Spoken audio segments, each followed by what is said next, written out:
Hello! This is my top movies of 2015. Now, this will come up before my top games of 2015. I know also it's 2016. I didn't have a chance to do this before the end of 2015. Also, especially with the movies, some really good movies came out at the end of 2015. None of which are on this list, actually, looking at it. But I only watched them, like, in the past week. So, you know, yeah. Anyway, straight on to it. This will be shorter than hopefully. Number 10, The Martian. Now, The Martian was sort of praised in a lot of ways for its sort of accurate portrayal of space travel, unlike a lot of movies. And I'm sort of big into that. One of the reasons I like Star Trek is because Star Trek keeps its technology rooted in reality. It always... It's science fiction still, but it roots in reality. That's why I lose a bit with Star Wars, because everything's sort of like, why? How does that work? It's spacey. Okay, then. Star Trek keeps it kind of in reality. And The Martian was, they consulted NASA on many things, and it had a lot of great scenes in it. Matt Damon did a fantastic job acting, and he was very funny. I think the big thing that annoyed me with it was he was on his own for that length of time, and you never saw him go crazy or even slightly. You do go a little bit, even if he didn't go crazy. I was a bit, it lost me a bit there. It felt a bit too cheery and a bit too predictable, that to me just got rid of a lot of tension with it. But well acted, well scripted, good old movie. Martian, number 10. Number 9, Sicario. Yeah, that's how you pronounce it. Yes. Now, Sicario. Sicario was a movie I actually was going to give a pass. I only ended up seeing it kind of by accident. It's about a female FBI agent, sort of in a southern state. I don't remember which one. Near the, on the Mexican border, basically. And the entire thing is this weird sort of shadowy war between Mexican drug cartels and the United States, federal bureau. And I don't want to really say any more about it because it's quite a thing with a lot of twists and turns and all that stuff. But it's a very interesting movie. It's kind of quite slow paced, and it was a movie that went against my expectations, which is good. It went against my expectations, and that was very good. It's long, it's very well filmed. It's filmed by a French-Canadian guy, and it does feel like a French film. It's interesting. I think a lot of people wouldn't like it, but it's worth a watch. It's worth a watch. I'd say more, but that'd ruin it, frankly. That'd ruin it. I might discuss it more at some point, but whatever. Number 8, Avengers: Age of Ultron. Now, Avengers: Age of Ultron, I liked less than the first Avengers movie. I felt that... I don't know, Ultron didn't really give me that impact I felt he needed. He was threatening, and he was very well written and well spoken. He was very threatening, but from a broader perspective, I never got his motivation specifically or anything like that. And at the end of the day, the Avengers is an action film. It's an action comic book film, and you can ignore the story for the most part if the action's good. And the action was very, very good. We had falling cities, and it kind of went a bit 2012-ish. And there's apocalypse movies, and I don't really like apocalypse movies that much because the CGI isn't quite there yet. I mean, it can look really impressive, but it still looks really CGI-y still, even now. And it still is the same similar thing. But, I thought the action was good enough, frankly, to justify this being on my list. So, I have nothing else to say about it. It's Avengers. I don't know what you've probably seen it. I don't know what you want me to say. Fuck off! Number 7, Ant-Man. Oh, Ant-Man, you say? You put Ant-Man above Avengers? Yes, I did. You know why I put Ant-Man above Avengers? Because it had some fucking charm to it. That's right. The Avengers, it felt very cold. Well, I didn't even feel cold and calculated, but it felt like an Avengers film. Ant-Man kind of went a bit off the deep end a little bit. It was weird and very camp and comic booky. Paul Rudd did sort of an excellent job just being... I can't remember the character's name now, but he did an excellent job as Ant-Man. He was funny, he was sarcastic, and he kind of played the straight man and like, what the hell is going on through all this? You know, he didn't really... he played the audience, essentially. I know Edgar Wright was apparently initially supposed to direct the movie, and it does have some little flares, clearly, where he's helped write a little bit of it, and, you know, like the Thomas the Tank Engine blow-up thing scene, and some of the other... Oh, the excellent scenes where he's like, oh, and this happened, and then it sort of cuts between a load of different shots of people talking, but him doing the voice of all of them, like he's describing. That's excellent shot. He didn't, but it still came out very good, and I prefer it to the Avengers just because it was different. Frankly, it was different. A lot of plot holes, a lot of things that didn't make any sense. You cannot shrink through them. You can't shrink through the molecules. He went to subatomic level, but he is made of atoms. That's not how physics works. That isn't how physics works. I'm so angry. The entire concept of the technology is it reduces the space between the atoms. But you can't shrink the size of the atoms, but somehow he ended up being smaller than the atoms, and I got confused, and it didn't make much sense. But you know what? It was a fun movie, and that's it. It was fun. Number 6, Ex Machina. Now, Ex Machina was a film I missed in the cinema. Something I intended to go and see, and I just sort of it fell on the wayside. Frankly, a lot of films came out around the same time, and it was very much a thriller. It was very much a drama thriller. Kind of in the same thing as iRobot. It sort of questions AI rights and whether AI is really AI.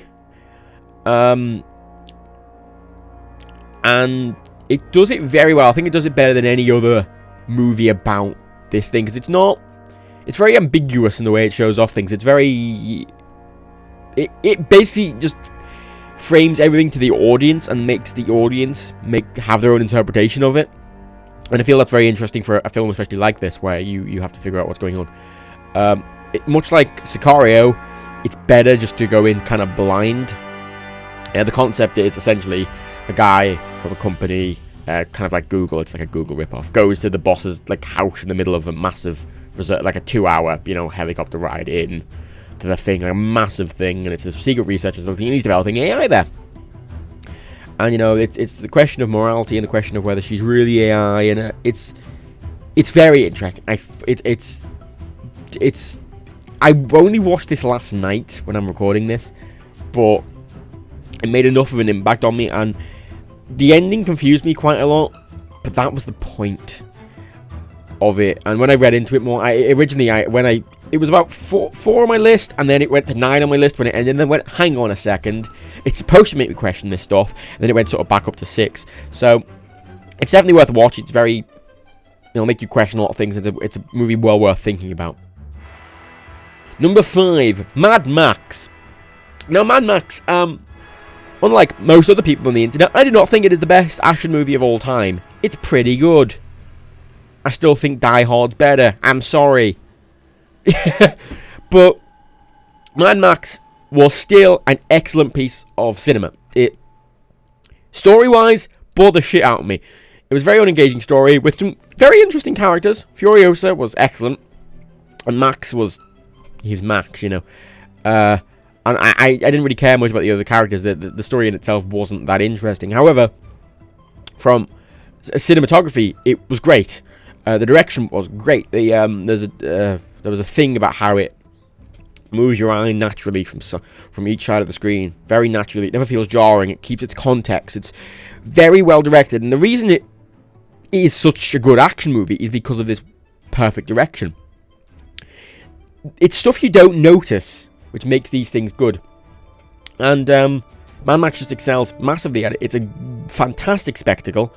So that's really it. I have nothing much to say about it. It's just a really good spectacle, and it's better than so many other spectacles that came out in the past several years. Number 4, Birdman.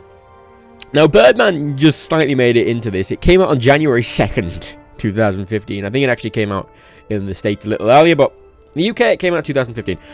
Birdman was a very weird movie. It was a movie that was edited to look like it was one single take. It wasn't one single take, obviously, but it was edited in this very interesting fashion, which this sort of that style of editing has developed over many years, but this sort of really perfected it over a whole movie. And other movies have done similar things, but not, I don't think, this seamlessly.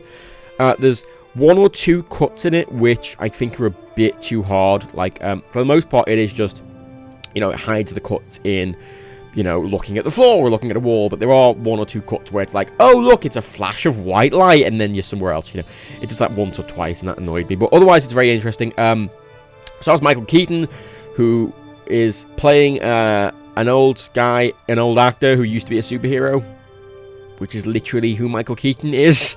He's on Broadway, he's trying to do the Broadway production, and it's just him being a washed-up actor. And it's not interesting in the same way as Sicario or Ex Machina is. It doesn't sort of make you question a lot of things. It's not this depressing thing, but it's weird, and you question stuff at the end, definitely. But it's definitely worth watching, definitely for cinematography, excellent acting. It's a weird film, it's different, which once again I think is definitely important for films. Films being different really makes me be a bit more interested in them. Very good film. Very good film. Excellent acting from everyone. Yes. Number 3, Bridge of Spies. Bridge of Spies is a Tom Hanks starred film, directed by Steven Spielberg. So, I was one I missed in the cinema. I just missed it. I just didn't realise it was out, frankly. It was one that completely passed me by. But when you see it's a Steven Spielberg film starring Tom Hanks, you go, yeah, obviously it's going to be good. You go into it knowing it's going to be good. But Bridge of Spies, it's a historical thriller based on a true story. And Tom Hanks plays a lawyer who is defending a Soviet spy, and he ends up having to go over to sort of Germany when it was East and West Germany, and try and negotiate to get spies, an American spy out. And it's just an excellent performance from Tom Hanks. It's a very, very interesting story, something I hadn't actually heard of before. With Tom Hanks' character taking a big stand and being this very interesting character, and just does an excellent job. I mean, I think it's Tom Hanks' best work in the past 15 years. I mean, since 2000, Tom Hanks hasn't done that much interesting. I think it's his best work since, like Castaway and Forrest Gump. This is something I think he definitely would be winning a third Oscar for. It's an excellent film. It was something I only saw in the past week, but I was just so engaged in what was happening. It was so well done. One of the weird things about it is there are bits that are spoken in German or Russian, and there aren't any subtitles that translate it into English, and I thought it was an error, but it turns out when I looked into it that it's not. Even in the cinemas it didn't have translations, and the reason for that is to make you feel as confused as Tom Hanks' character, who can speak a little German, but for the parts that are being spoken in German or Russian, it's kind of clear what's happening. There's one part where a woman goes into a jail cell and she's says something to the guy, and then it looks at the thing, and you can tell she's asking for him to get out, blah, blah, blah, blah. There's another part, Tom Hanks' character is being roughed up by some people, and you can tell what's happening based on contextual clues, and that's the important thing. You're supposed to be a bit confused, and it was a weird choice, but I think it works. I liked being confused in a movie for once, for an actual proper reason, for a directed reason, as opposed to just some bad directing. Bridge of Spies, completely worth a watch. Might not be for a lot of people because it is a drama. It's a historical drama. But I love that film. Tom Hanks is fucking good. He's my favorite actor. Number 2, Kingsman: The Secret Service. Oh, the Kingsman. Oh, this is a better action movie than Mad Max, in my opinion, because I feel action requires the context. Mad Max felt like action for action's sake, and it was very good action, but it still felt like action for action's sake. Kingsman just felt tight, and it's obviously directed by the same guy who did Kick-Ass, and the action in Kick-Ass was just so tight and impactful, and it isn't in Kingsman. It's a spy movie of the original James Bond style. The entire concept is, new James Bond movies are stupid, let's just do a really silly camp spy movie, and it's really silly in camp, and it's just super fun. I mean, there's an entire scene in the middle where Colin Firth is in basically the Westboro Baptist Church. It's not, but it's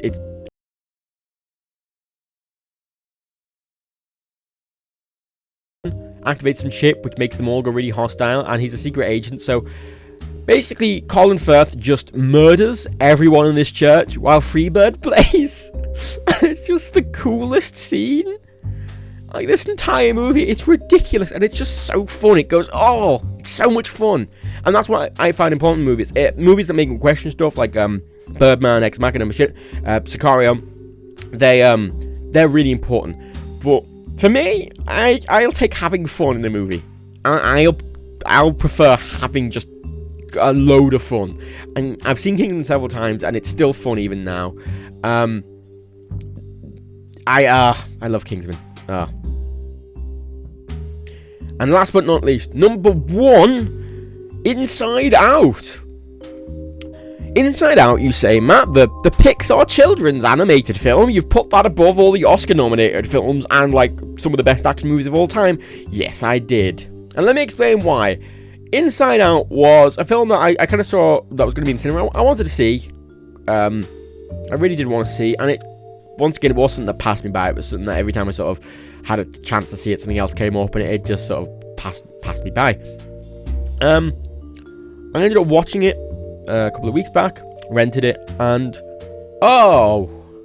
it does everything a Pixar film should. You know, it does things that are basically impossible with live action. It's impossible with live action. You can only do this in an animated setting. It's a little girl, like an 11-year-old girl, sort of inside her mind. The idea is everyone in the world, inside their brain, is like 5 people controlling a little control panel, and they're all different emotions. And the concept is joy and sadness get lost out of the main control panel, and you have to work their way through all the memories and all these islands which represent, you know, feelings and emotions. And it sort of, the entire concept is the little girl Riley has moved home from where she grew up and had all the friends to San Francisco into a shitty house. And it's just her, like, struggling with that. It's not a very complicated story, but it's her sort of becoming depressed about that and really sad about that. And I don't want to say too much about it once again, but it's a movie that made me laugh it made me laugh a lot. It made me smile a lot. It was a lot bit that just really impressed me animation-wise. But equally, it was a movie that made me actually cry. On multiple occasions, it made me genuinely cry. I don't cry on movies, really, but I think there were 2 or 3 instances where this film made me genuinely cry. And one of those instances was over an elephant made of candy floss. When a film can make me cry about an elephant made of candy floss, then you know it's doing something right. Inside Out, my best film of the year. Just excellent Pixar animated movie. I think one of the best movies Pixar have ever done. I even bought all the Disney Infinity figures of all 5 characters, because they're just really nice little models of the Inside Out characters. And I love this movie to death. Oh, I just love this movie to death. It's well written. And it's a lot of silliness, and it's just so well done. I can't gush over this movie enough. It genuinely, if you remember the start of Up, the start of Up is very emotional. It's that turned to 10 and done several times, but along with a lot of really fun, engaging, funny moments that just make the film. So yeah, that's why Inside Out's my number 1 of film of the year. And that's my top 10 films of the year. I hope, I want to know, if in the comments, if you could all put your top 10 films of the year, because I would quite like to see other people's thought processes on this. You know, if you disagree or agree with me and how you'd format them. Mostly, there's no wrong answer here. It's all personal opinion. If you've seen sort of Sicario or Ex Machina or Birdman, let me know your sort of thoughts. Obviously, you can include spoiler tags, but I'd like to hear your thoughts on the endings of those. Yeah, just let me know what you think. There will be a top 10 games of 2015 video soon.